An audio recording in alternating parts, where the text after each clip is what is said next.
तो यहां पे देखेंगे टाइप्स ऑफ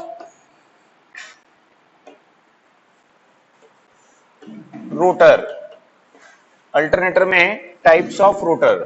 तो रोटर जो होते हैं टू टाइप्स के होते हैं, एक होता है सैलिएंट पोल रोटर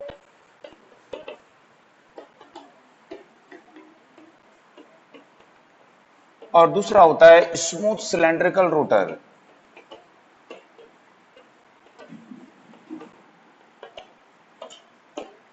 ठीक है, तो salient pole and smooth cylindrical. तो सबसे पहले यहां पे देखते हैं सैलिएंट पोल रोटर कैसा होता है। ठीक है, तो सैलिएंट पोल का मतलब क्या होता है कि जैसे ये रोटर है, रोटर की सरफेस है, तो ये जो पोल होंगे ये रोटर की सरफेस से प्रोजेक्टेड होंगे। प्रोजेक्टेड मतलब बाहर की तरफ उभरे हुए होंगे। ठीक है, इस प्रकार से ये पोल रोटर की सरफेस से प्रोजेक्टेड है, बाहर की तरफ है, तो इनको क्या बोलेंगे, सैलिएंट पोल। ठीक है, तो इस प्रकार से यहाँ पे ये रोटर की सरफेस से प्रोजेक्टेड पोल हैं, तो इनको बोला जाता है यहाँ पे सैलिएंट पोल। एक एन पोल होगा, एक एस पोल होगा। ठीक है, इन पर क्या वाउंड करते हैं यहाँ पे, फील्ड वाइंडिंग। तो इस प्रकार से यहाँ पे फील्ड वाइंडिंग को वाउंड करेंगे। तो इसमें जो फील्ड वाइंडिंग होती है ना, एक ही पोजीशन पे एक के ऊपर एक वाउंड होती है, तो उसको क्या बोलते हैं, concentrated field winding. Concentrated field windings को बोलेंगे। ठीक है, अब ये जो पोल होते हैं, इन पोल के सेंटर में यहाँ पे जो फ्लक्स डेंसिटी होती है, ठीक है, ये फ्लक्स डेंसिटी को किससे शो करते हो आप, बीटा से। तो ये फ्लक्स डेंसिटी क्या होती है, यहाँ पे मैक्सिमम होती है सेंटर में। ठीक है, साइड में आने पर इस डायरेक्शन में आएंगे, इस डायरेक्शन में आएंगे, तो फ्लक्स डेंसिटी क्या होती है, यहाँ पे रिड्यूस्ड होती है। ठीक है, तो सेंटर में मैक्सिमम होगी और साइड में क्या होगी, रिड्यूस्ड होगी। तो इस प्रकार से इस पोल को डिजाइन किया जाता है। तो ऐसा क्यों डिजाइन करते हैं, ये साइन वेव के शेप को इंप्रूव करती है। जो साइनोसोडल वेव फॉर्म है, इस वेव फॉर्म का जो ये शेप है, इस शेप को क्या करेगी, ये इंप्रूव करेगी। इसलिए यहाँ पे फ्लक्स डेंसिटी को इस प्रकार से रखा जाता है। ठीक है, अब ये जो रोटर होते हैं सैलिएंट पोल रोटर, इनका यूज हम कहां पे करते हैं, तो इनका यूज करते हैं low and medium speed alternator. ठीक है, तो लो एंड मीडियम स्पीड अल्टरनेटर में इनका यूज किया जाता है। अब लो एंड मीडियम स्पीड कहां पे होती है, तो लो एंड मीडियम स्पीड होती है जो हाइड्रो पावर प्लांट होते हैं। ठीक है, जो हाइड्रो इलेक्ट्रिक अल्टरनेटर होंगे, यानी कि हाइडल टरबाइन से रन करेंगे, या फिर डीजल इंजन ड्राइवन अल्टरनेटर होते हैं, जो डीजल इंजन जिसका प्राइम मूवर होता है, तो उसमें किस अल्टरनेटर का यूज किया जाता है, सैलिएंट पोल रोटर का उसमें यूज करते हैं। ठीक है, तो इनकी स्पीड कैसी रहेगी, लो एंड मीडियम स्पीड यहाँ पे रहेगी। ठीक है, अब हमको पता है कि हमको फ्रीक्वेंसी कितनी चाहिए। ठीक है, या फिर अल्टरनेटर किस स्पीड पे रोटेट करता है, अल्टरनेटर सिंक्रोनस स्पीड पे रोटेट करता है और इसके रोटेशन की स्पीड सिंक्रोनस है और सिंक्रोनस स्पीड का ये फार्मूला है। अब हमको क्या चाहिए, यहाँ पे जो फ्रीक्वेंसी होती है, ये फ्रीक्वेंसी हमको कैसी चाहिए, कांस्टेंट फ्रीक्वेंसी चाहिए। बात समझ में आई, हमको कैसी फ्रीक्वेंसी चाहिए, कांस्टेंट फ्रीक्वेंसी चाहिए। तो यदि हमको फ्रीक्वेंसी को कांस्टेंट रखना है, 50 हर्ट्ज रखना है, 50 हर्ट्ज चाहिए। ठीक है, तो यदि हम देख रहे हैं कि इसकी स्पीड डिक्रीज हो रही है, क्यों बोल रहे हैं, लो एंड मीडियम स्पीड, तो यदि स्पीड डिक्रीज होगी तो सेम फ्रीक्वेंसी के लिए नंबर ऑफ पोल्स को क्या करना पड़ेगा, इंक्रीज करना पड़ेगा। ठीक है, तो यहाँ पे अपन देखेंगे ये जो अल्टरनेटर होते हैं, इनमें नंबर ऑफ पोल्स क्या होते हैं, ग्रेटर होते हैं, ज्यादा होते हैं। ठीक है, जैसे कि यदि मान लीजिए हम इस अल्टरनेटर को बना रहे हैं 125 आरपीएम के लिए और 50 हर्ट्ज फ्रीक्वेंसी के लिए, तो उस समय इसमें नंबर ऑफ पोल कितने होंगे, 48 पोल्स होंगे। बात समझ में आ गई, तो 48 पोल का हमको यहाँ पे यूज करना पड़ेगा। इस फार्मूले में रख सकते हो आप, है ना, स्पीड रख दो 125, ठीक है, फ्रीक्वेंसी रख दो 50, ये 120 कांस्टेंट है, तो आपके पास पोल आ जाएंगे। तो कितने पोल लगाने पड़ेंगे वहां पे? 48 पोल लगाने पड़ेंगे। ठीक है, तो ये अल्टरनेटर किस रेंज की स्पीड के लिए नॉर्मली यूज किए जाते हैं? तो ये जो अल्टरनेटर होते हैं, ये अल्टरनेटर नॉर्मली यदि देखें कि 125 आरपीएम से, ठीक है, 1000 आरपीएम, कितने आरपीएम? 1000 आरपीएम तक की स्पीड के लिए ही नॉर्मली इनको यूज किया जाता है। ठीक है, तो जब हम देखते हैं कि स्पीड लो होती है तो नंबर ऑफ पोल्स बढ़ जाते हैं। अब यदि हमको यहाँ पे 48 पोल्स लगाने हैं, तो यहाँ पे यदि इस प्रकार से 48 पोल्स डिजाइन करेंगे, 48 पोल्स लगाएंगे, तो इसका जो डायमीटर है वो क्या करना पड़ेगा? हमको बड़ा बनाना पड़ेगा, है ना। इसका जो ये जो सर्कल दिख रहा है, ये सर्कल का जो डायमीटर होगा वो बड़ा बनाना पड़ेगा। तो ये जो अल्टरनेटर होते हैं, इनका जो डायमीटर होता है वो डायमीटर कैसा होता है? लार्ज। और इनकी जो एक्सियल लेंथ होती है, इसको क्या बोलोगे? अक्ष की लंबाई, एक्सियल लेंथ। तो एक्सियल लेंथ क्या होती है? शॉर्ट होती है। ठीक है, यानी छोटी होती है। तो डायमीटर क्या होगा? लार्ज होगा, बड़ा होगा। और एक्सियल लेंथ क्या होगी? छोटी होगी, शॉर्ट होगी। ठीक है, तो इसको याद रखिए। दूसरा, ये जो अल्टरनेटर होंगे, ये जो रोटर होगा, अब इसके सराउंडिंग्स में, इसके चारों तरफ यहाँ पे क्या होगा? तो इसके चारों तरफ में स्टेटर होगा, आर्मेचर वाइंडिंग होगी। तो यहाँ पे यदि देखेंगे एयर गैप क्या होगा? ज्यादा होगा। यहाँ पे देखेंगे, सॉरी, एयर गैप यहाँ पे क्या होगा? कम होगा। यहाँ पे एयर गैप क्या होगा? ज्यादा होगा। तो इसके चारों तरफ जो एयर गैप होता है वो कैसा होता है? नॉन यूनिफॉर्म एयर गैप होता है। तो जब नॉन यूनिफॉर्म एयर गैप होगा तो इसके कारण क्या होगा कि जब ये अल्टरनेटर रोटेट करेगा तो विंडेज फ्रिक्शन क्या होगा? इसमें ज्यादा होगा। विंडेज यानी हवा का घर्षण, है ना। इसके चारों तरफ में एयर गैप में क्या भरी हुई होती है? एयर होती है। तो जब ये रोटेट करेगा तो उस एयर को काटेगा। ठीक है, तो एयर फ्रिक्शन, विंडेज क्या होगा? इसमें ज्यादा होगा। तो रोटेट करते हुए साउंड क्या करेगा? ये ज्यादा करेगा। तो अल्टरनेटर रोटेट करते हुए साउंड ज्यादा करते हैं। आई बात समझ में? दूसरा, ये क्या कहलाता है? इसका पोल पिच। पोल, है ना, पोल पिच अपन पढ़े हैं, आगे और भी पढ़ेंगे।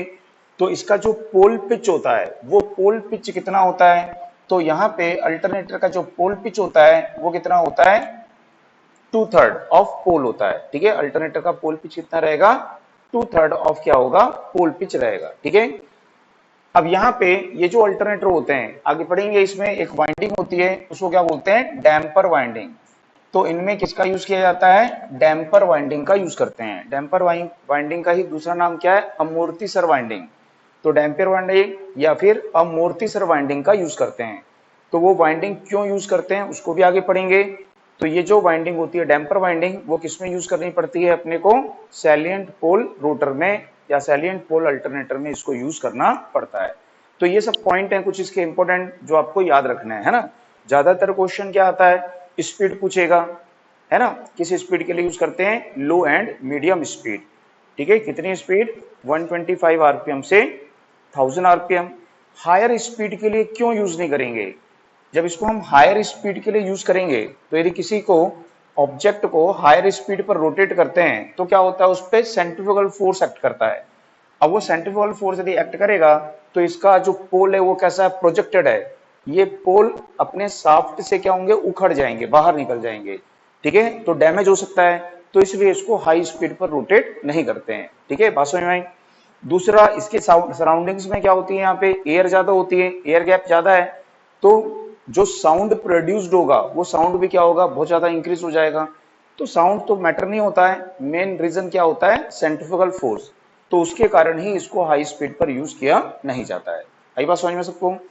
तो इसका स्क्रीनशॉट ले लो, फिर इसमें अपन नोट करते हैं। ठीक है, ठीक है, नोट करिए इसमें।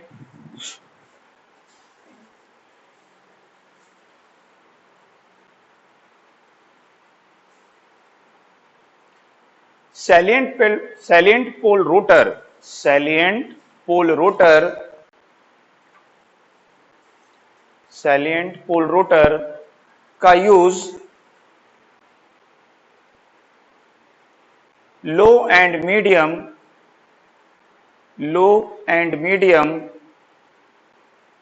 स्पीड अल्टरनेटर में करते हैं। Low and medium speed alternator में करते हैं।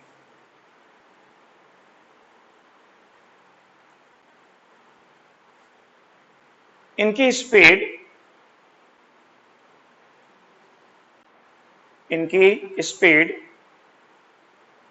125 आरपीएम से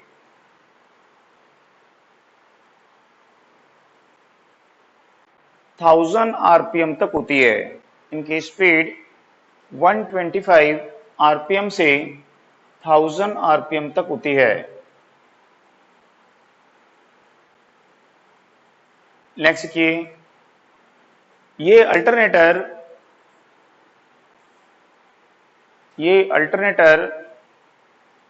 हाइड्रो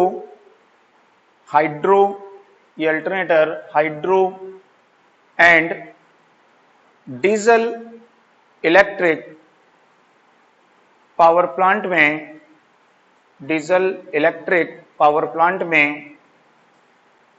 यूज किए जाते हैं।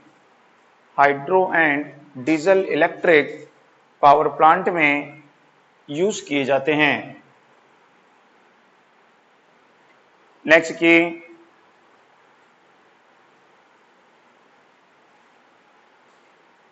इसके रोटर का डायामीटर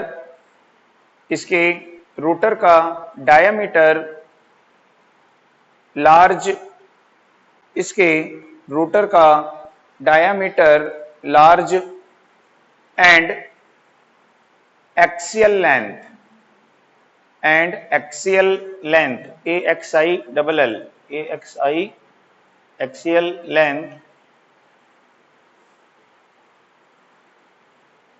क्या होती है? शॉर्ट होती है। एक्सियल लेंथ शॉर्ट होती है। ठीक है, तो रोटर का diameter large and axial length short होती है, छोटी होती है। नेक्स्ट की तो ये भी क्वेश्चन आता है ना, इसको भी याद रखना है। डायमीटर कैसा होगा इसका? लार्ज, और एक्सियल लेंथ क्या होगी? शॉर्ट। उसके बाद में नेक्स्ट की इसमें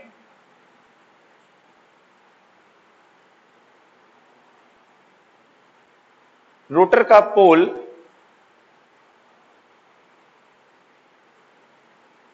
2/3 ऑफ पोल पिच होता है।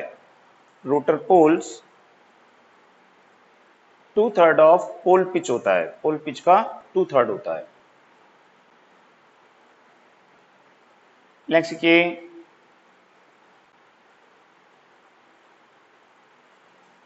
आर्मेचर में इंड्यूस्ड ईएमएफ के वेव फॉर्म के शेप को इंप्रूव करने के लिए, आर्मेचर में इंड्यूस्ड ईएमएफ के वेव फॉर्म के शेप को इंप्रूव करने के लिए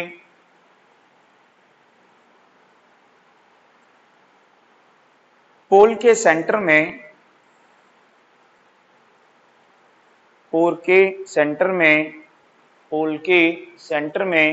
हाई फ्लक्स डेंसिटी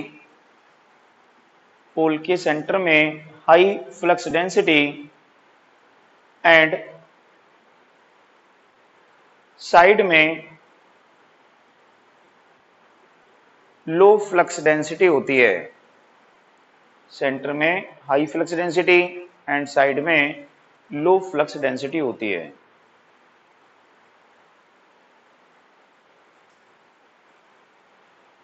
नेक्स्ट की इसके पोल में कंसंट्रेटेड फील्ड वाइंडिंग का यूज करते हैं। इसके पोल में कंसंट्रेटेड फील्ड वाइंडिंग का यूज करते हैं। ठीक है, उसके बाद में नेक्स्ट की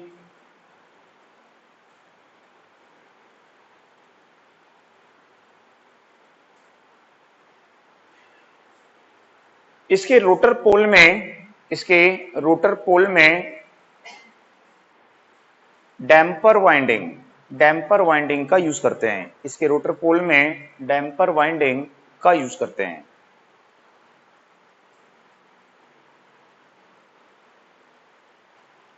नेक्स्ट के ये रोटेट करते हुए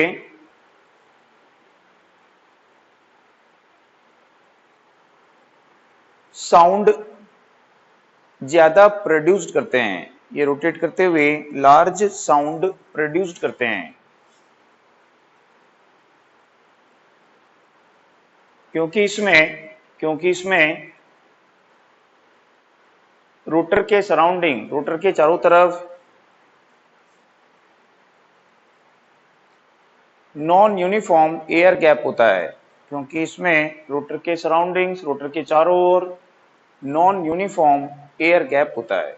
ठीक है, तो सबको समझ में आ रहा है? ऑनलाइन स्टूडेंट ध्यान दे रहे हो नहीं?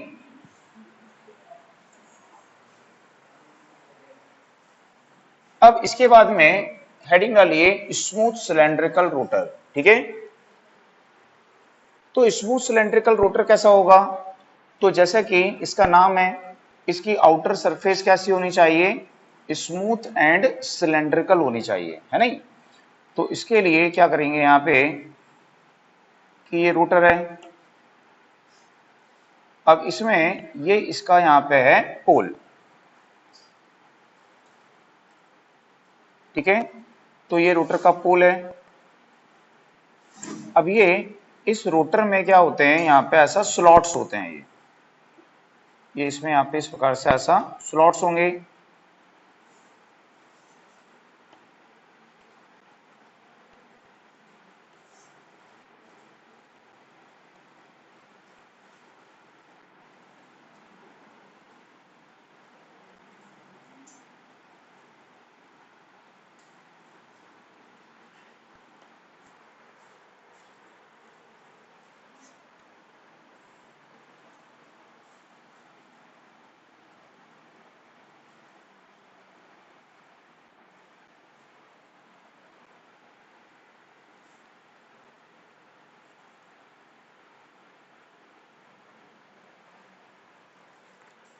ठीक है, इस प्रकार से ये होगा। यहाँ पे ये पोल है, एन पोल है, एस पोल है। ठीक है, ये क्या है, यहाँ पे ये स्लॉट्स हैं। ठीक है, सबको समझ में आ रहा है? तो ये हो गया एस पोल, ये हो गया यहाँ पे ये एन पोल, और ये सब जो है यहाँ पे क्या है, ये स्लॉट्स बनाए गए हैं। तो ये स्लॉट्स क्यों बनाए गए हैं?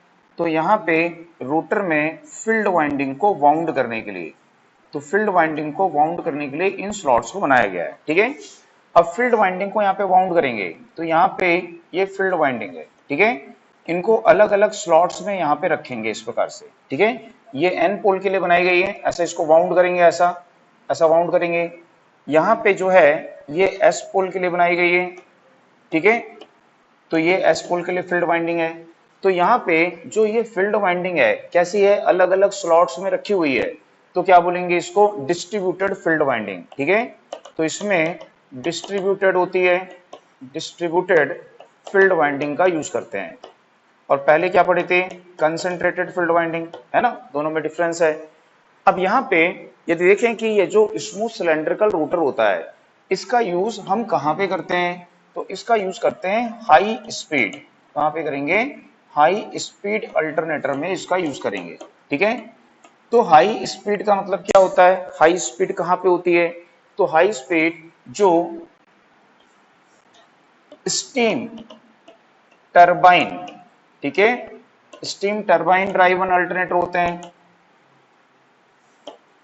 तो उनको क्या बोलते हैं? Turbo alternator, turbo alternator. तो steam turbine driven turbo alternator जो होते हैं उनमें इसका यूज किया जाता है। ठीक है, तो हाई स्पीड अल्टरनेटर में यूज करेंगे, स्टीम टरबाइन से चलने वाले टर्बो अल्टरनेटर में। अब स्टीम टरबाइन कहाँ यूज करते हैं? तो सबको पता है, थर्मल पावर प्लांट में, न्यूक्लियर पावर प्लांट में स्टीम टरबाइन का यूज किया जाता है, तो वहां पे इनका यूज किया जाएगा। ठीक है, तो इनकी जो स्पीड है वो कैसी होती है? हाई होती है। तो इनकी स्पीड कितनी होती है? तो इनकी स्पीड होती है 3000 आरपीएम। ठीक है, या फिर 1500 आरपीएम हो सकती है, इससे कम स्पीड के लिए इनको डिजाइन नहीं किया जाता है। ठीक है, तो यहां पे देखेंगे यदि हमको 3000 आरपीएम चाहिए तो नंबर ऑफ पोल कितने रखने पड़ेंगे? यहाँ पे 2 पोल्स रखने पड़ेंगे। ठीक है, और यदि 1500 आरपीएम होगा तो नंबर ऑफ पोल्स कितने होंगे, 4 पोल होंगे फॉर 50 हर्ट्ज फ्रीक्वेंसी। ठीक है, तो 50 हर्ट्ज फ्रीक्वेंसी में यदि 1500 आरपीएम पे रोटेट करेंगे, 4 पोल हैं तो 50 हर्ट्ज मिलेगा। ठीक है, 2 पोल्स हैं, 3000 आरपीएम पे रोटेट करेंगे तो कितना मिलेगा अपने को, 50 हर्ट्ज मिलेगा। तो इससे कम के लिए इनको यूज किया नहीं जाएगा। तो यदि हम देखें कि इसमें जो नंबर ऑफ पोल्स होंगे वो कैसे रहेंगे, यहाँ पे लेस नंबर ऑफ पोल हैं, 2 या 4। ठीक है, तो इसलिए इसका जो ये डायामीटर होगा, अब हमको कम पोल लगाने पड़ेंगे ना यहाँ पे, तो इसका जो डायामीटर होगा वो डायामीटर क्या हो जाएगा, कम हो जाएगा। तो इसका जो डायामीटर होगा वो कैसा होगा, शॉर्ट होगी। लेकिन यदि आप देखें कि इसकी जो एक्सियल लेंथ होगी ये कैसी होगी, लॉन्गर होगी। ठीक है, तो हम बोल सकते हैं कि इसकी लॉन्गर एक्सियल लेंथ होती है।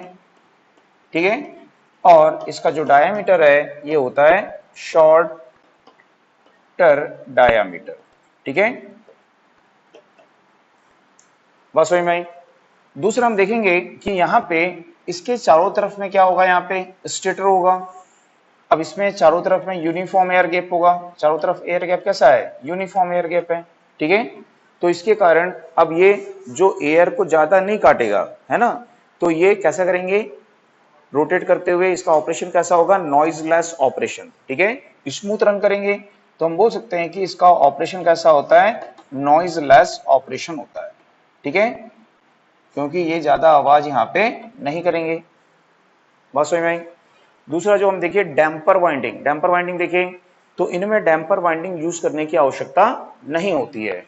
तो यहाँ पे no need of no need of damper winding. ठीक है, यहाँ पे डैम्पर वाइंडिंग यूज करने की आवश्यकता नहीं होती है, क्योंकि इसके रोटर की जो आउटर सरफेस होती है वो as a self as a damper winding work कर लेती है। तो हमको अलग से इसमें डैम्पर वाइंडिंग यूज करने की आवश्यकता नहीं होती है। अब यदि दोनों रोटर को कंपेयर करें तो मोर यूनिफॉर्म या मोर बेटर, ठीक है, मोर बेटर वेव फॉर्म किसमें मिलेगी, यहाँ पे साइनोसॉइडल किसमें मिलेगी, तो वो हमको किसमें मिलती है, सैलिएंट पोल में कि नॉन सैलिएंट पोल या स्मूथ सिलेंड्रिकल में, तो नॉन सैलिएंट पोल या स्मूथ सिलेंड्रिकल में मिलती है। तो इसके द्वारा जनरेटेड ईएमएफ की वेव फॉर्म का शेप क्या होगा, मोर साइनोसॉइडल होगा, ज्यादा साइनोसॉइडल होगा। ठीक है, बात समझ में आई सबको, इसका स्क्रीनशॉट ले लो, समझ में आया।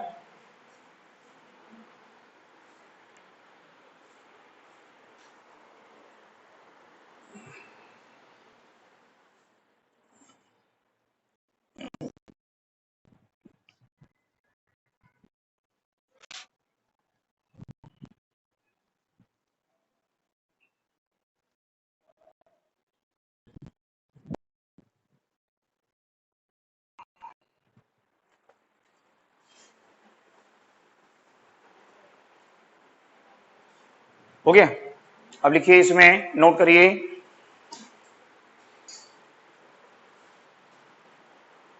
ये रोटर हाई स्पीड अल्टरनेटर में, ये रोटर हाई स्पीड अल्टरनेटर में यूज किए जाते हैं।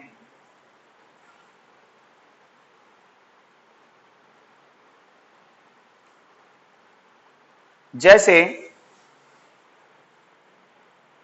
स्टीम टरबाइन से चलने वाले टर्बो अल्टरनेटर, जैसे स्टीम टरबाइन से चलने वाले टर्बो अल्टरनेटर। ठीक है, जैसे स्टीम टरबाइन से चलने वाले टर्बो अल्टरनेटर, तो टर्बो अल्टरनेटर में इनका यूज करते हैं। नेक्स्ट की इनकी स्पीड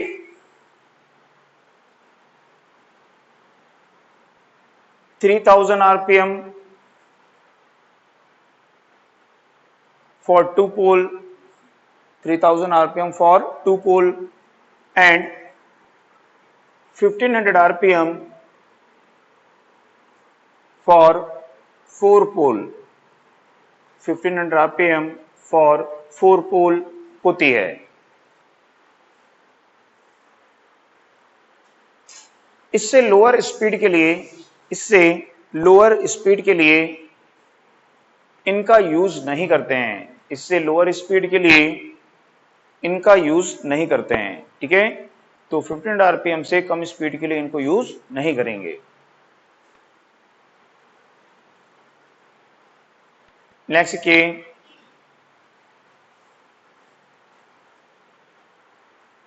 इसके रोटर का डायामीटर स्मॉल, इसके रोटर का diameter small and axial length longer होती है, एंड एक्सियल लेंथ लॉन्गर होती है। नेक्स्ट, इसमें डैम्पर वाइंडिंग का यूज नहीं करते हैं, इसमें डैम्पर वाइंडिंग का यूज नहीं करते हैं, इसमें डैम्पर वाइंडिंग का यूज नहीं करते हैं। नेक्स्ट, रोटर के सराउंडिंग्स, रोटर के चारों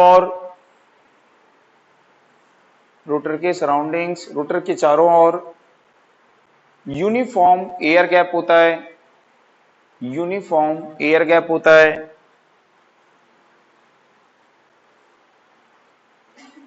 इसलिए इसका ऑपरेशन नॉइज लेस होता है, इसलिए इसका ऑपरेशन नॉइज लेस होता है। ठीक है, तो ये नॉइज लेस ऑपरेशन करते हैं। नेक्स्ट के इसके रोटर में डिस्ट्रीब्यूटेड फील्ड वाइंडिंग का यूज करते हैं, इसके रोटर में डिस्ट्रीब्यूटेड फील्ड वाइंडिंग का यूज करते हैं। ठीक है, तो इसके रोटर में कैसी वाइंडिंग यूज करेंगे? डिस्ट्रीब्यूटेड फील्ड वाइंडिंग का यूज करते हैं। अब उसके बाद में देखते हैं कि ये जो डैम्पर वाइंडिंग है, ये डैम्पर वाइंडिंग होती क्या है, उसको यहां पे समझते हैं। अब इसमें यहां पे देखेंगे डैम्पर वाइंडिंग,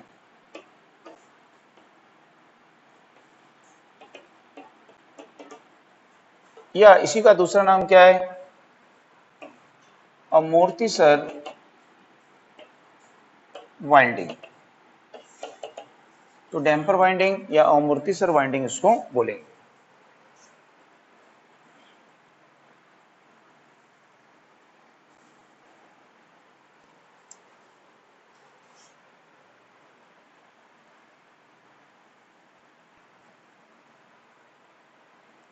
ठीक है, अब ये अपना स्टेटर है, ऐसी रफ ऐसी बना रहे हैं स्टेटर।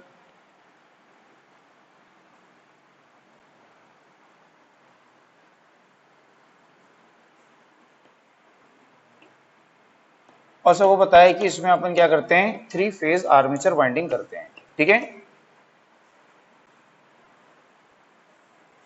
तो इसको छोटा कर देते हैं।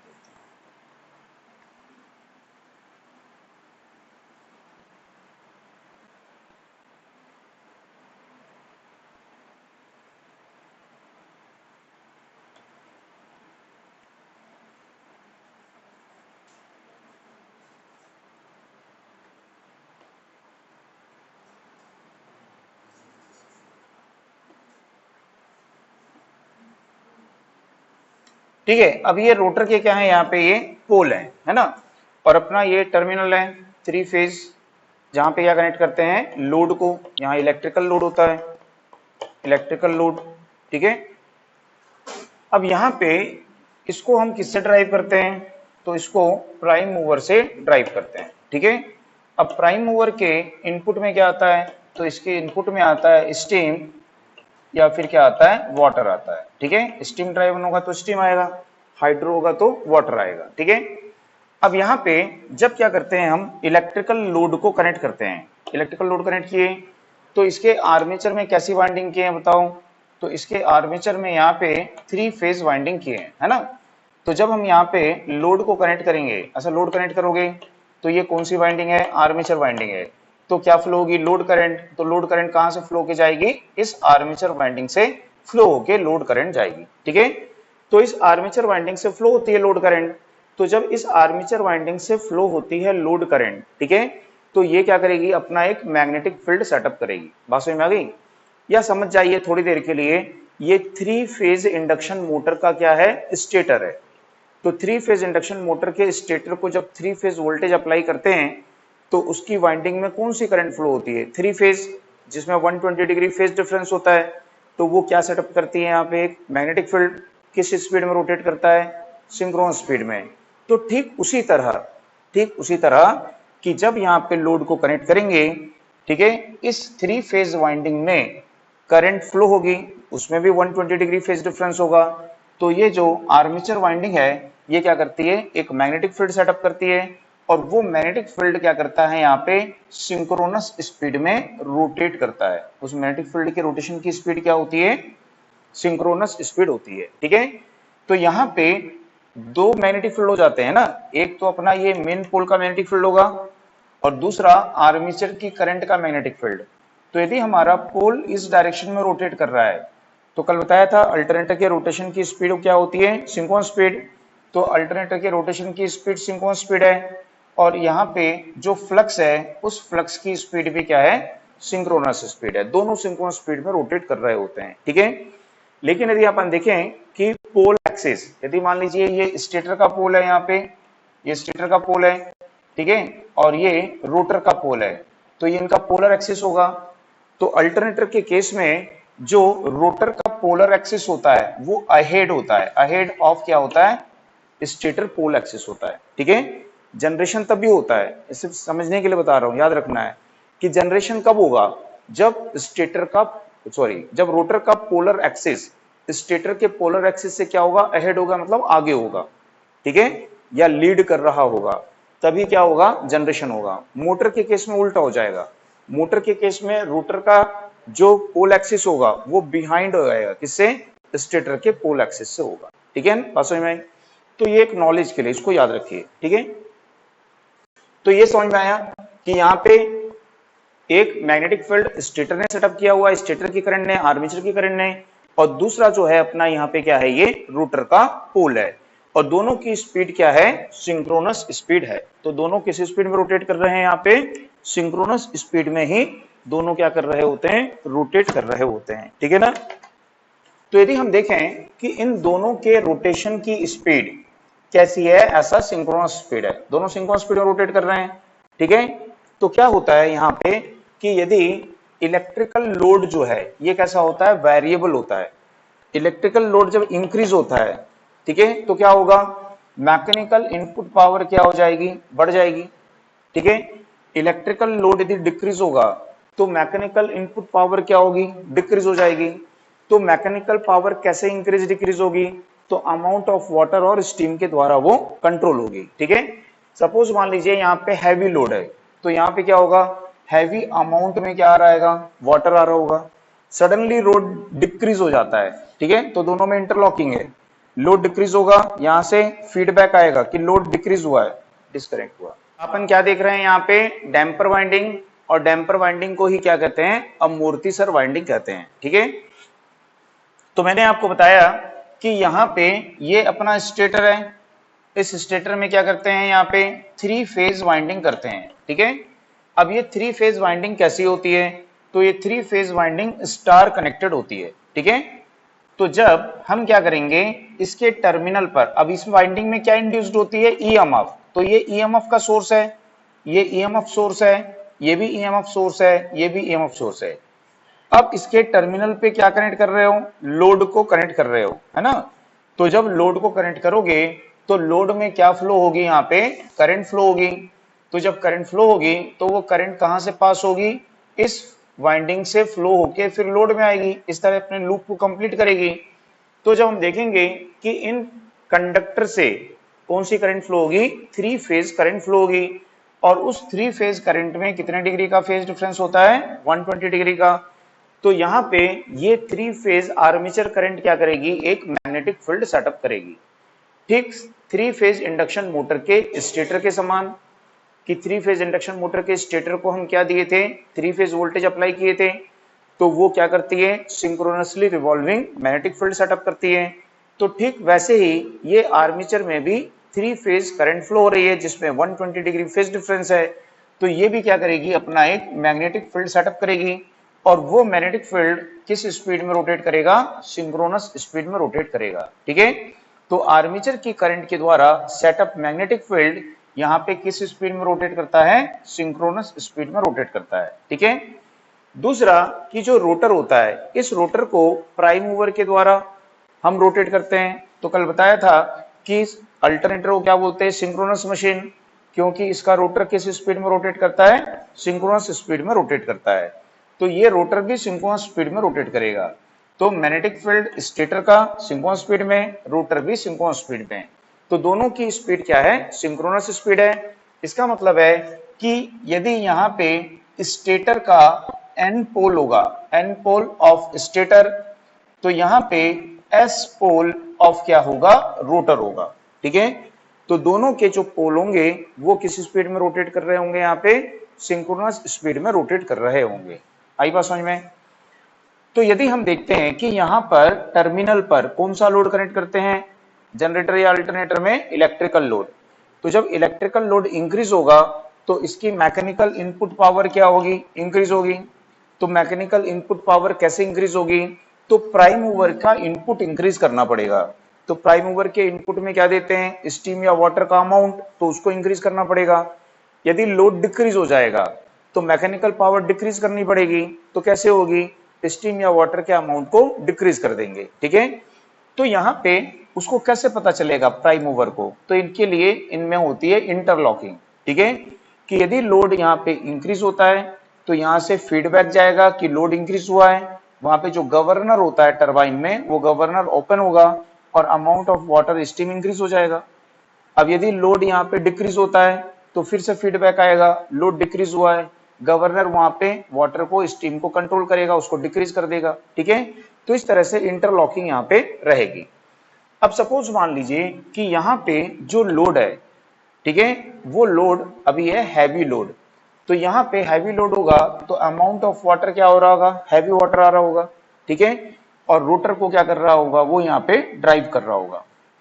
अब सडनली जो लोड होता है, वो लोड यहाँ पे क्या होता है, डिक्रीज हो जाता है। लोड क्या होता है, यहाँ पे डिक्रीज हो जाता है। लोड तो डिक्रीज हो गया, लेकिन वाटर का अमाउंट डिक्रीज होने में क्या लगेगा, टाइम लगेगा। इसमें क्या है, अभी हैवी अमाउंट ऑफ वाटर आ रहा है। ठीक है, अब यहाँ पे जो लोड है, ठीक है, वो इलेक्ट्रिकल लोड किस पे है, स्टेटर पे है, और यहाँ पे जो अपना रोटर है उस पे क्या आ रहा है, अमाउंट ऑफ वाटर आ रहा है। तो यहाँ पे अभी हैवी लोड है, हैवी लोड है, ये दोनों रोटेट कर रहे हैं ऐसा, स्टेटर का पोल और रोटर का पोल। सडनली क्या होता है, लोड डिक्रीज हो जाता है, लोड डिक्रीज हो गया, लेकिन कौन सा लोड डिक्रीज हुआ, स्टेटर का, लेकिन रोटर में अभी भी क्या है, हैवी अमाउंट ऑफ क्या है, वाटर है। ठीक है, तो ये रोटर का पोल जो है वो ऐसा आगे आ जाएगा, आगे आके फिर अब ये रोटेट करेंगे, क्योंकि स्टेटर पे लोड डिक्रीज हो गया है, लेकिन रोटर पे लोड डिक्रीज नहीं हुआ है। रोटर पे जो इनपुट पावर है वो अभी भी बहुत ज्यादा है। ठीक है, तो रोटर का पोल क्या होगा, अपने एक्सिस से आगे हो जाएगा, अभी भी दोनों सिंक्रोनस स्पीड में रोटेट करेंगे। ठीक है, लेकिन एक्सिस जो होगा वो किसका अहेड हो जाएगा, तो वो ज्यादा आगे शिफ्ट हो जाएगा। ठीक है, अब यदि मान लीजिए कि यहाँ पे जो वाटर आ रहा था, उस वाटर को हमने फिर क्या कर दिया, कंट्रोल कर लिया, तो जैसे हम कंट्रोल करेंगे फिर ये एक्सिस ऐसा शिफ्ट हो जाएगा, फिर से दोनों सिंक्रोनस स्पीड पर रोटेट करेंगे। आई बात समझ में। अब क्या होता है कि अभी वाटर का अमाउंट क्या है, कम है, क्योंकि लोड कम है। अचानक से इलेक्ट्रिकल लोड बढ़ जाता है, लेकिन वाटर का अमाउंट बढ़ने में क्या आएगा, टाइम लगेगा। तो जैसे ही इलेक्ट्रिकल लोड बढ़ेगा तो ये रोटर का पोल क्या होगा, अपने एक्सिस से बैक हो जाएगा, फिर भी दोनों क्या करेंगे, सिंक्रोनस स्पीड में रोटेट करेंगे। ठीक है, तो यदि हम देखते हैं कि यहाँ पे जो लोड होता है वो कैसा होता है, वेरिएबल लोड होता है। तो जब वेरिएबल लोड होगा तो वेरिएबल लोड यानी लोड बार बार क्या हो रहा है, इंक्रीज हो रहा है, डिक्रीज हो रहा है ना। तो ये जो रोटर का पोल है ये क्या करेगा, सिंक्रोनस स्पीड में रोटेट करते हुए अपने एक्सिस के दोनों साइड क्या करेगा, ऐसा ऑसिलेशन करेगा। ठीक है, तो उसको क्या बोलेंगे हम, क्या कर रहा है वो, हंटिंग कर रहा है। ठीक है, तो उसको वर्ड क्या यूज करेंगे इसके लिए कि वो क्या कर रहा है, हंटिंग कर रहा है। तो हंटिंग का मतलब समझ में आया कि यहाँ पे जब वेरिएबल लोड होता है तो वेरिएबल लोड की कंडीशन में क्या होगा, स्टेटर रोटर दोनों के पोल सिंक्रोनस स्पीड में रोटेट कर रहे हैं, लेकिन रोटर का पोल सिंक्रोनस स्पीड में रोटेट करते समय ऐसा घूम रहा है, ऐसा ऑसिलेशन कर रहा है, दोलन कर रहा है, तो इसको क्या बोलेंगे अपन, क्या कर रहा है वो, हंटिंग कर रहा है। तो ये जो हंटिंग होती है, इस हंटिंग को कम करने के लिए ही किसका यूज करते हैं, डैम्पर वाइंडिंग का यूज करते हैं। ठीक है, इस हंटिंग को कम करना क्यों आवश्यक होता है, यदि ये हंटिंग होते रहेगी तो इससे क्या होगा, तो इससे यहाँ पे जो हार्मोनिक्स होते हैं, इन हार्मोनिक्स का क्या होगा, यहाँ पे जनरेशन होगा, और जो ईएमएफ इंड्यूस्ड होती है साइनोसॉइडल, उसकी वेव फॉर्म का शेप क्या होगा, डिस्टॉर्टेड हो जाएगा। ठीक है, तो इसलिए हमको क्या करना होगा, यहाँ पे डैम्पर वाइंडिंग यूज करके इस हंटिंग को रिड्यूस करना पड़ेगा। तो डैम्पर वाइंडिंग कुछ नहीं, सिंपल है कि क्या करेंगे, जैसा स्क्विरल केज वाइंडिंग देखे थे वैसी डैम्पर वाइंडिंग है कि ये जो रोटर के पोल होते हैं, है ना, जैसे कि हमने ये रोटर के पोल बनाए हुए हैं इस प्रकार से, तो हमको पता है कि भाई ये रोटर के पोल हम अल्टरनेटर के लिए बना रहे हैं। तो जब हम ये रोटर के पोल को डिजाइन करेंगे, तो जब ये रोटर के पोल को हम यहाँ पे बनाएंगे, तो बनाते समय इनमें क्या करेंगे, ऐसा स्लॉट्स बना देंगे। ठीक है, हमको पता है कि ये पोल हम किसके लिए बना रहे हैं, अल्टरनेटर के लिए, तो इनको बनाते समय इनमें क्या बना देंगे, इस प्रकार से स्लॉट्स जो हैं वो स्लॉट्स यहाँ पे बना देंगे। ठीक है, तो जब इसमें हम स्लॉट्स को बना दिए हैं यहाँ पे, तो अब इन स्लॉट्स में हम क्या करेंगे, तो इन स्लॉट्स में यहाँ पे क्या करेंगे, थिक कॉपर कंडक्टर को रखेंगे। तो इन स्लॉट्स में ऐसा थिक कॉपर कंडक्टर को रखेंगे। ठीक है, और रख करके बोथ एंड से, दोनों सिरों से क्या करेंगे, शॉर्ट कर देंगे। तो इस प्रकार से जो शॉर्ट सर्किटेड वाइंडिंग है, उस वाइंडिंग को क्या बोलते हैं, डैम्पर वाइंडिंग बोलते हैं। तो डैम्पर वाइंडिंग को कहां पर रखते हैं, तो ये जो पोल होता है, पोल शूज के फेस में, तो पोल शूज का जो फेस है, इसका जो सामने का भाग है, इसमें यहाँ पे थिक कॉपर कंडक्टर को रखेंगे और दोनों साइड से क्या कर देंगे, उसको शॉर्ट कर देंगे। तो इस वाइंडिंग को क्या बोलेंगे, डैम्पर वाइंडिंग। तो डैम्पर वाइंडिंग कैसी वाइंडिंग होती है, शॉर्ट सर्किटेड वाइंडिंग है। स्क्विरल केज रोटर की जो वाइंडिंग होती है, उसी के सिमिलरली ये वाइंडिंग है। ठीक है, इसको कोई सप्लाई हमको देने की आवश्यकता नहीं है, ये किसी के साथ सीरीज या पैरेलल में कनेक्ट नहीं होती है। तो फिर ये हंटिंग को कैसे कम करती है, तो जब हम देखेंगे कि स्टेटर की सिंक्रोनस फ्लक्स, स्टेटर की फ्लक्स सिंक्रोनस स्पीड में घूम रही है, रोटर भी सिंक्रोनस स्पीड में घूम रहा है। ठीक है, तो दोनों की रिलेटिव स्पीड क्या है, 0। लेकिन जब रोटर हंटिंग करेगा, ऐसा ऑसिलेशन करेगा, दोलन करेगा, तो जब वो आगे जाएगा तो उसकी स्पीड किससे बढ़ जाएगी, स्टेटर की फ्लक्स से। जब वो पीछे आएगा तो उसकी स्पीड क्या हो जाएगी, कम हो जाएगी। तो जब वो ऑसिलेशन करेगा तो वो स्टेटर की फ्लक्स को क्या करेगा, काटेगा।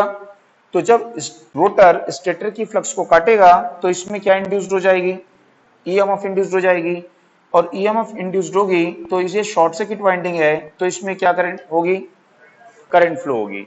और ये जो करंट होगी लेंज लॉ के अनुसार क्या करेगी, अपने इंड्यूस्ड होने के कॉज का अपोज करेगी। और इसके इंड्यूस होने का कॉज क्या है, ऑसिलेशन, दोलन, हंटिंग। तो उस हंटिंग को क्या करेगी, वो रिड्यूस करेगी। तो ये डैम्पर वाइंडिंग हंटिंग को रिड्यूस कर सकती है, टोटली एलिमिनेट उसको नहीं कर सकती है। तो ये डैम्पर वाइंडिंग किस पोल में यूज करते हैं, सैलिएंट पोल रोटर में। सैलिएंट पोल है ये, प्रोजेक्टेड पोल है, इसी में यूज करते हैं। स्मूथ सिलेंड्रिकल में उसको यूज करने की आवश्यकता नहीं होती है, क्योंकि हमने देखा कि जो स्मूथ सिलेंड्रिकल रोटर होता है ये इस प्रकार से होता है इसका पोल। ठीक है ना, तो ये जो रोटर होगा इसका जो पोल है इस प्रकार से रहेगा ऐसा। तो ये पोल जो है ये सेल्फ ही क्या है, शॉर्ट सर्किटेड है, ये सॉलिड आयरन है ये, तो ये ही क्या है, एक शॉर्ट सर्किट की तरह बिहेव करेगा, यही क्या सेल्फ एक डैम्पर वाइंडिंग की तरह बिहेव करेगा। तो उसमें हमको अलग से डैम्पर वाइंडिंग यूज करने की आवश्यकता नहीं होती है। डैम्पर वाइंडिंग केवल किसमें यूज करना होगा, आपको सैलिएंट पोल रोटर में यूज करना पड़ेगा। तो ये आपको याद रखना है कि किसमें यूज की जाती है और क्यों यूज की जाती है। तो हंटिंग को क्या करती है, ये रिड्यूस करती है। ठीक है, तो इसमें नोट कर लीजिए, इसका स्क्रीनशॉट ले लीजिए। यदि अल्टरनेटर के टर्मिनल पर यदि अल्टरनेटर के टर्मिनल पर इलेक्ट्रिकल लोड वेरिएबल होता है।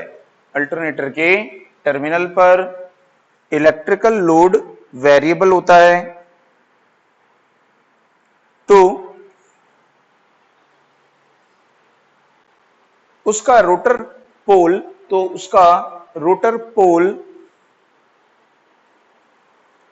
सिंक्रोनस स्पीड में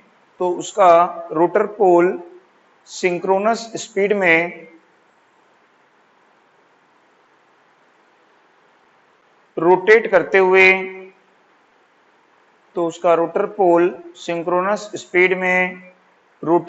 हुए अपने मैग्नेटिक एक्सिस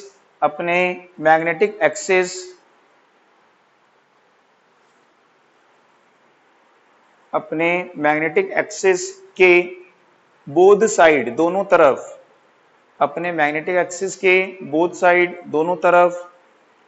ऑसिलेशन करता है, दोलन करता है।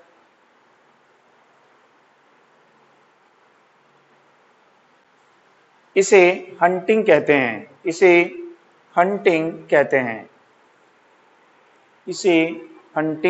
हैं। इस हंटिंग को रिड्यूस्ड करने के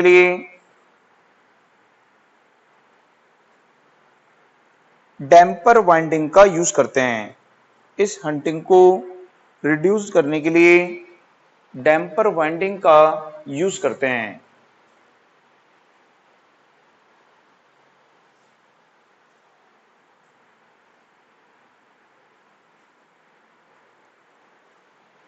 ठीक है, पैराग्राफ चेंज से लिखिए। कॉपर के थिक कॉपर कंडक्टर को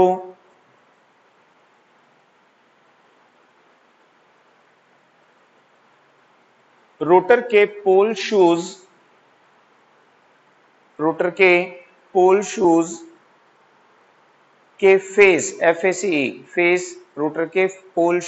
के फेस में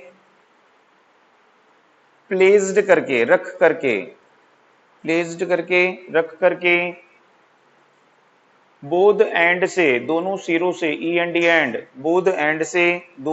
से शॉर्ट करते हैं।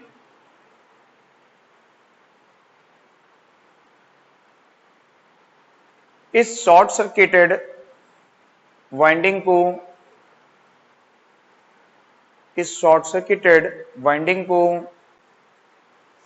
डैम्पर वाइंडिंग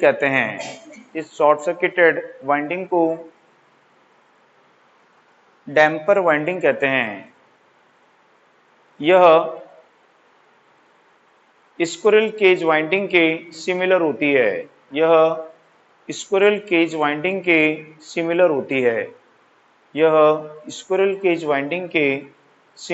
है। तो ये किसके समान होती है? स्क्विरल केज वाइंडिंग के सिमिलर होती है, स्क्विरल केज वाइंडिंग के समान होती है। नेक्स्ट के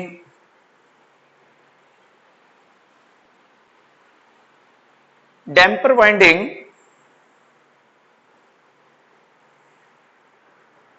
केवल सैलिएंट पोल रोटर में यूज करते हैं। डैम्पर वाइंडिंग केवल सैलिएंट पोल रोटर में यूज करते हैं।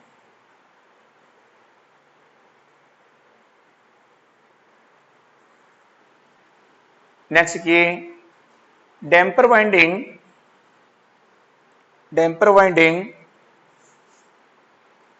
Increase stability. डैम्पर वाइंडिंग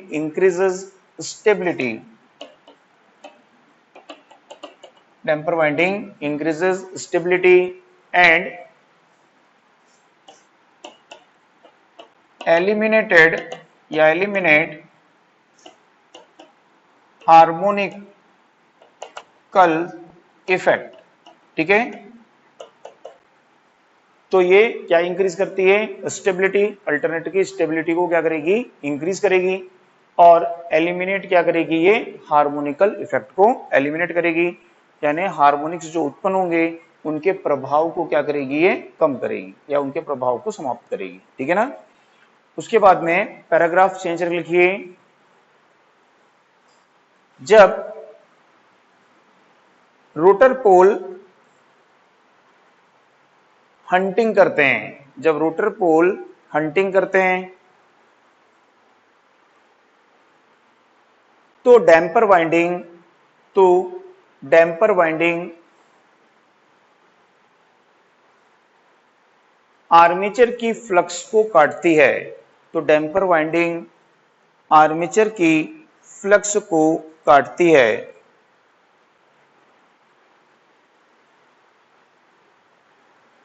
इससे आर्मेचर में ईएमएफ इंड्यूस्ड होती है, इससे आर्मेचर में ईएमएफ इंड्यूस्ड, आर्मेचर में नहीं, इससे डैम्पर वाइंडिंग में ईएमएफ इंड्यूस्ड होती है। ठीक है। तो जब डैम्पर वाइंडिंग हंटिंग करती है तो आर्मेचर की फ्लक्स को काटती है, इससे डैम्पर वाइंडिंग में ईएमएफ इंड्यूस्ड होती है और करंट सर्कुलेट होती है।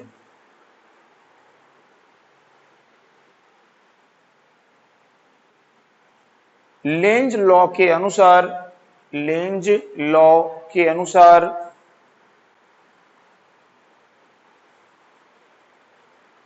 यह करंट अपने इंड्यूस्ड होने के कॉज का अपोज करती है। लेंज लॉ के अनुसार यह करंट अपने इंड्यूस्ड होने के कॉज का अपोज करती है, इंड्यूस्ड होने के कारण का विरोध करती है और हंटिंग को रिड्यूस्ड करती है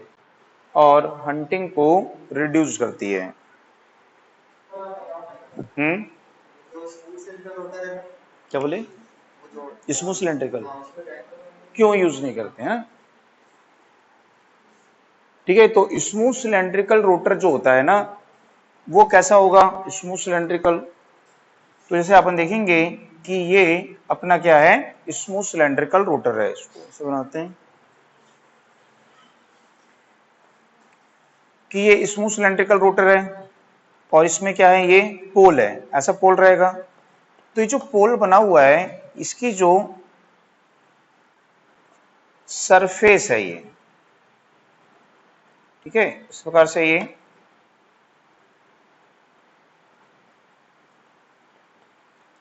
इस प्रकार से रहेगा रोटर, ये है ना, इसका ये पोल रहेगा यहाँ पे। तो ये जो पोल है ये कैसा पोल है, सॉलिड मटेरियल है, ये पूरा क्या है, ये ठोस है, सॉलिड मटेरियल है। ठीक है।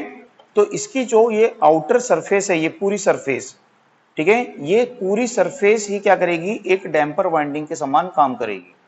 जब भी ये ऑसिलेशन करेगा, ठीक है, इसमें ईएमएफ इंड्यूस्ड होगी, तो इसमें बहुत सारे क्या है, ऐसा क्लोज पाथ हैं, ऐसे क्या है, बहुत सारे क्लोज पाथ हैं, जिसमें क्या फ्लो होगी, एडी करंट फ्लो होगी। ठीक है। जैसे कि इन शॉर्ट सर्किटेड वाइंडिंग में फ्लो हो रही है, तो ये करंट क्या करेगी, अपने इंड्यूस्ड होने के कॉज का अपोज करेगी, डैम्पर वाइंडिंग का वर्क करेगी। तो इसलिए इसमें यहाँ पे अलग से डैम्पर वाइंडिंग यूज नहीं करेंगे। आई बात समझ में। अब इसके बाद में देखेंगे आर्मेचर वाइंडिंग। ठीक है। तो आर्मेचर वाइंडिंग में सबसे पहले कुछ टर्म्स देखते हैं जो आप पहले पढ़ चुके हो डीसी जनरेटर में पढ़े हो ना, तो उसको ही एक बार यहाँ पे थोड़ा सा आपको रिवाइज कराते हैं और उसके बाद में आर्मेचर वाइंडिंग्स को देखेंगे कि आर्मेचर वाइंडिंग कैसे करेंगे। ठीक है। तो उसमें हेडिंग डालिए आर्मेचर वाइंडिंग।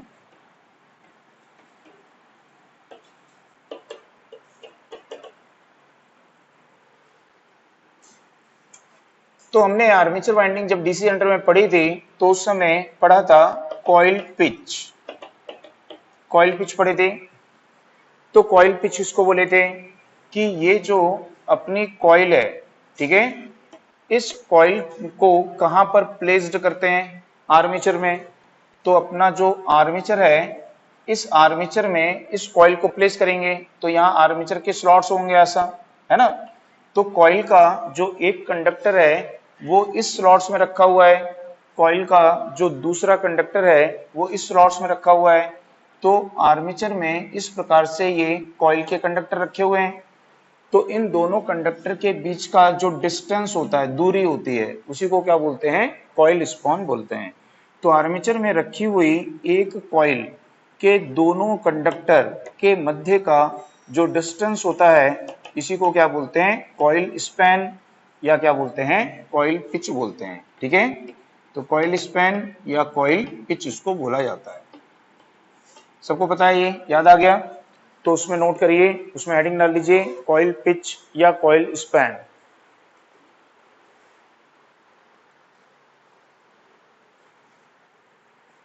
उसमें लिखिए आर्मेचर में रखी हुई एक कॉइल, आर्मेचर में रखी हुई एक कॉइल के दोनों कंडक्टर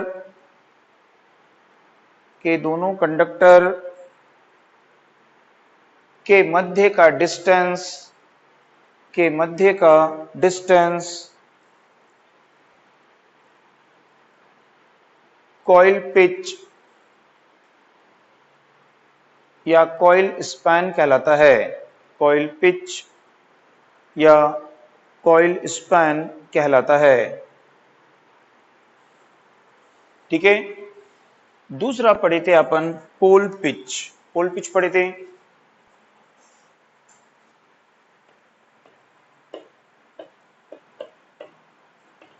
तो पोल पिच किसको बोले थे? तो पोल पिच बताया था कि जैसे अपना यहां पे, ठीक है, ये एक पोल है। अब ये एक पोल कितना स्लॉट्स कवर करेगा, ठीक है, उसको क्या बोलेंगे? उसका पोल पिच बोलेंगे। तो पोल पिच कैसे कैलकुलेट किए थे? तो पोल पिच कैसे कैलकुलेट किए थे?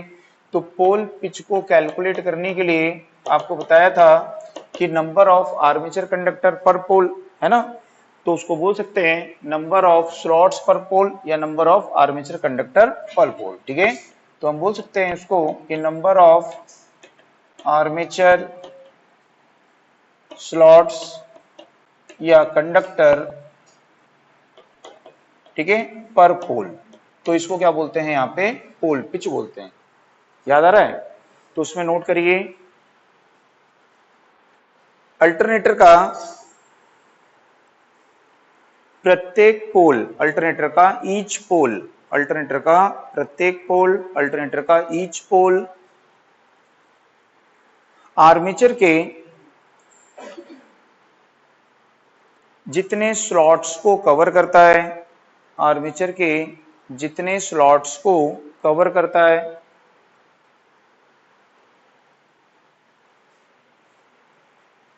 वह उसका पोल पिच कहलाता है। वह उसका पोल पिच कहलाता है। ठीक है, ये फार्मूला अब आपको याद रखना है अल्टरनेटर के लिए। ठीक है, जनरेटर के लिए भी यही है, अल्टरनेटर के लिए भी यही है, दोनों के लिए same. Pole pitch, number of armature slots या कंडक्टर पर पोल।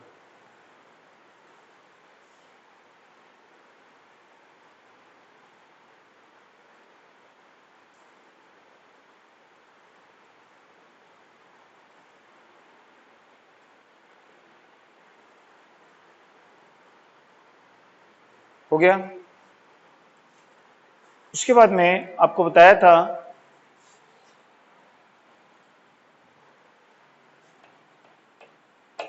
Full pitch winding. तो फुल पिच वाइंडिंग किसे कहते हैं आपको बताया था। तो फुल पिच वाइंडिंग किसे कहते हैं? तो फुल पिच वाइंडिंग में जो पोल पिच होता है, ये किसके इक्वल होना चाहिए? Coil pitch. ठीक है, तो यदि हम देखें कि अल्टरनेटर की आर्मेचर में जो वाइंडिंग की गई है उस वाइंडिंग में जो कॉइल पिच है वो किसके इक्वल होगा, पोल पिच के इक्वल होगा। तो उस वाइंडिंग को क्या बोलेंगे, फुल पिच वाइंडिंग। ठीक है, और आपको बताया था कि यदि हमारी वाइंडिंग जो होती है फुल पिच होती है तो उस समय कॉइल का एक कंडक्टर एन पोल के एग्जैक्ट सेंटर में आएगा और उसी समय कॉइल का दूसरा कंडक्टर एस पोल के एग्जैक्ट सेंटर में आएगा। याद आ रहा है? और कॉइल के इन दोनों कंडक्टर के मध्य 180 डिग्री क्या होगा, इलेक्ट्रिकल फेज डिफरेंस होगा। ठीक है, तो अब ये सब आपको याद करना है। इसको कैसे कैलकुलेट करते हैं, कैसे काउंट करते हैं, वो अल्टरनेटर में पूरा सीख जाओगे। ठीक है, तो 180 डिग्री इलेक्ट्रिकल क्या होता है, फेज डिफरेंस होता है। ठीक है, तो फुल पिच कॉइल में, ठीक है, फुल पिच कॉइल किसे कहेंगे या फुल पिच वाइंडिंग किसे कहेंगे, जिसमें कॉइल पिच किसके इक्वल होगा, पोल पिच के। तो यदि कॉइल पिच पोल पिच के इक्वल है तो उसको बोलेंगे फुल पिच। और फुल पिच में क्या होता है कि कॉइल का एक कंडक्टर एन पोल के एग्जैक्ट सेंटर में और दूसरा कंडक्टर एस पोल के एग्जैक्ट सेंटर में होता है और इन दोनों कंडक्टर के मध्य, कॉइल के इन दोनों कंडक्टर के मध्य 180 डिग्री इलेक्ट्रिकल फेज डिफरेंस होता है। आई बात समझ में? तो उसमें नोट करिए, हेडिंग डाल लो फुल पिच वाइंडिंग, उसमें लिखिए यदि कॉइल पिच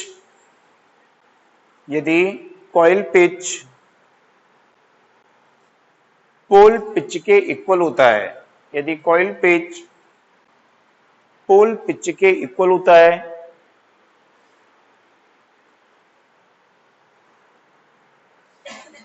तो वाइंडिंग फुल पिच कहलाती है। तो वाइंडिंग फुल पिच कहलाती है। तो वाइंडिंग फुल पिच कहलाती है। ठीक है, पैराग्राफ चेंज करके लिखिए फुल पिच वाइंडिंग में कॉइल का एक कंडक्टर, फुल पिच वाइंडिंग में कॉइल का एक कंडक्टर एन पोल के सेंटर में, कॉइल का एक कंडक्टर एन पोल के सेंटर में और दूसरा कंडक्टर एस पोल के सेंटर में होता है और दूसरा कंडक्टर एस पोल के सेंटर में होता है।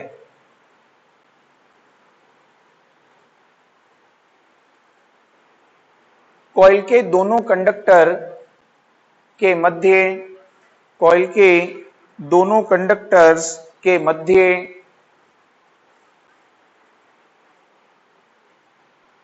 180 डिग्री इलेक्ट्रिकल फेज डिफरेंस होता है।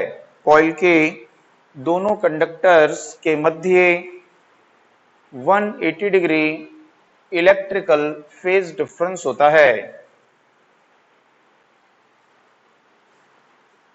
ठीक है, इसके बाद में आपको बता और एक पॉइंट लिख लीजिए, इस कॉइल में इंड्यूस्ड ईएमएफ, इस कॉइल में इंड्यूस्ड ईएमएफ का मैग्नीट्यूड मैक्सिमम होता है ना, ये बताया था आपको कि इस कॉइल में इंड्यूस्ड ईएमएफ का मैग्नीट्यूड क्या होता है, सबसे ज्यादा होता है, मैक्सिमम होता है। ठीक है, दूसरा होता है यहाँ पे शॉर्ट पिच, बताया था आपको शॉर्ट पिच। तो शॉर्ट पिच या इसी को क्या बोलते हैं, फ्रैक्शनल पिच।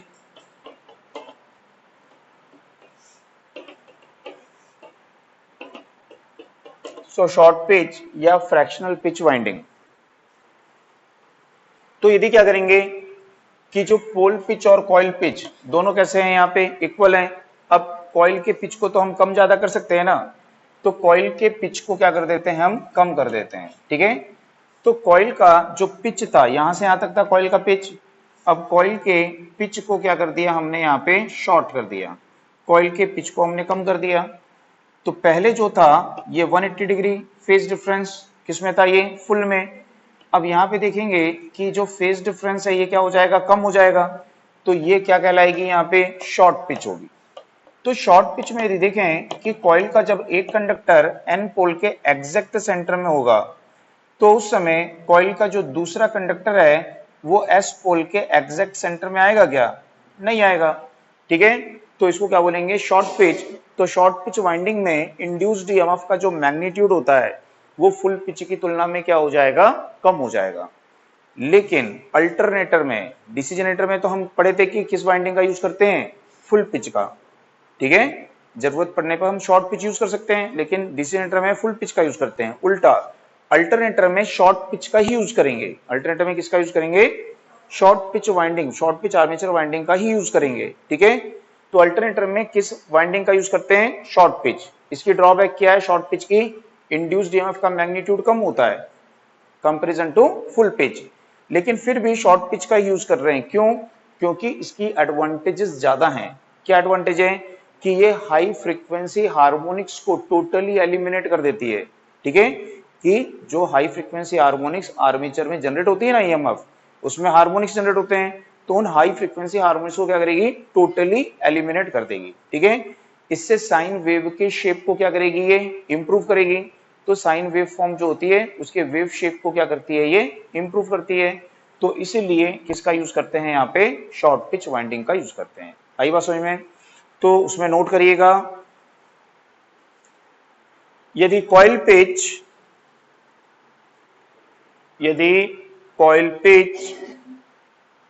पोल पिच से कम होता है, यदि कॉइल पिच पोल पिच से कम होता है तो वाइंडिंग शॉर्ट पिच कहलाती है। तो वाइंडिंग शॉर्ट पिच कहलाती है।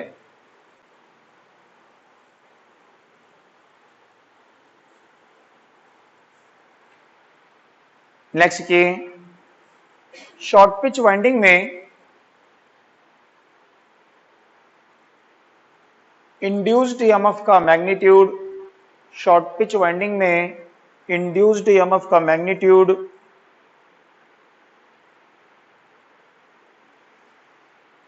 फुल पिच वाइंडिंग से कम होता है। फुल पिच वाइंडिंग से कम होता है।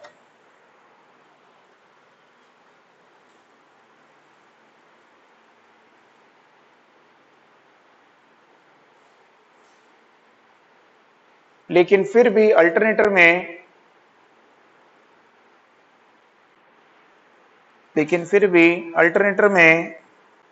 शॉर्ट पिच वाइंडिंग का ही यूज करते हैं। लेकिन फिर भी अल्टरनेटर में शॉर्ट पिच वाइंडिंग का ही यूज करते हैं, क्योंकि इसकी निम्न एडवांटेज होती हैं।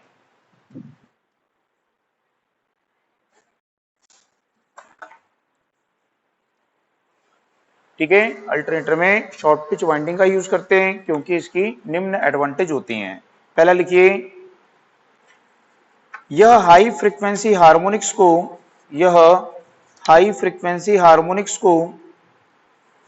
टोटली एलिमिनेट करती है। यह हाई फ्रीक्वेंसी हार्मोनिक्स को टोटली एलिमिनेट करती है।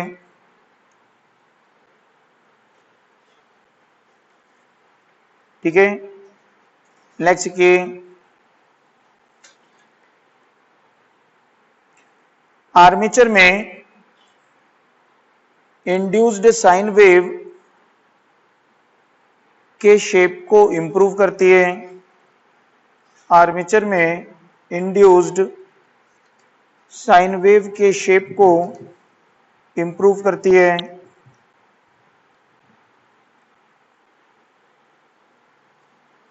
नेक्स्ट की कॉइल के एंड कनेक्शन में कॉपर की सेविंग होती है, बचत होती है। कॉइल के एंड कनेक्शन में कॉपर की सेविंग होती है, कॉपर की बचत होती है। ठीक है, तो ये इसकी यहाँ पे एडवांटेज होती हैं। तो इसलिए किसका यूज करते हैं? यहाँ पे शॉर्ट पिच वाइंडिंग का यूज करते हैं। ठीक है, तो आज इतना ही पढ़ेंगे, बाकी अब नेक्स्ट क्लास में कल देखते हैं। ठीक है।